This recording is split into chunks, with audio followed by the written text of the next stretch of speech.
জয়জুবিন্দা দিছে ভিতৰত জয়জুবিন্দা দিছে আছে আছে মনত থাকিছে তুমি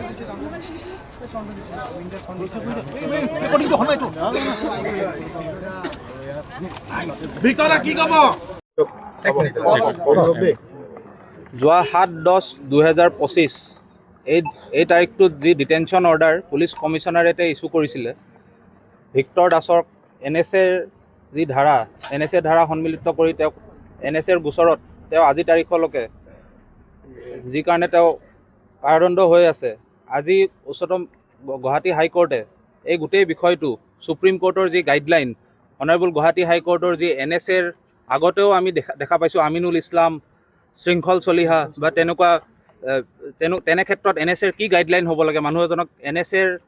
ধাৰাত সন্মিলিত কৰিব হ'লে কি গাইডলাইন হ'ব লাগে তেওঁলোকে টোটেল ভায়োলেশ্যন অফ আৰ্টিকেল 22 বুলি কৈছে অনাৰেবল গুৱাহাটী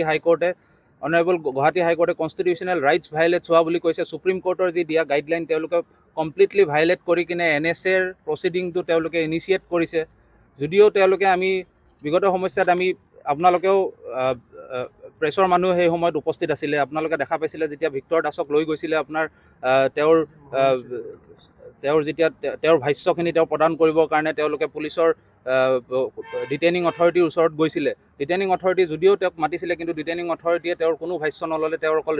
ৰিটেন তেওঁৰ যিখিনি আৰ্গুমেণ্ট সেই আৰ্গুমেণ্টখন লৈ কিনে তেওঁলোকে থৈ দিলে কিন্তু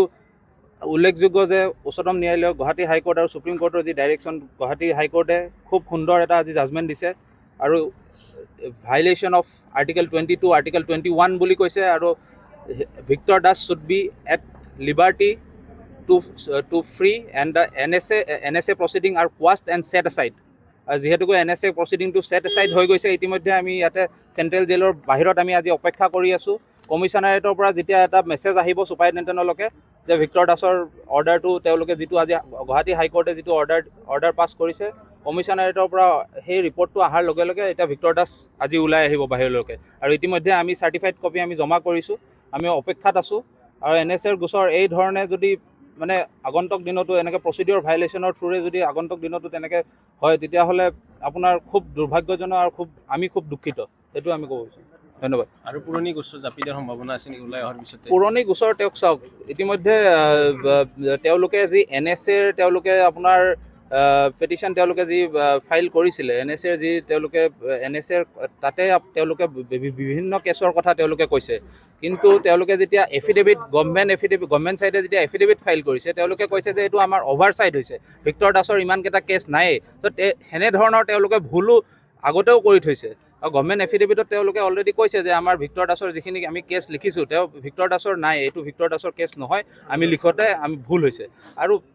তেওঁতো ইমান দিনে আজি 7-10-2025 পৰা তেওঁ জেলৰ ভিতৰত আছে আৰু জেলৰ ভিতৰত থকা মানুহ এজনৰ গোচৰ দিয়া কোনো কথা আহি নপৰে আৰু যদি তেনেকুৱা কিবা কথা আছে তেতিয়াহ'লেতো কনষ্টিটিউশ্যনেল ৰাইটছটো এতিয়াও ভায়োলেট হৈছে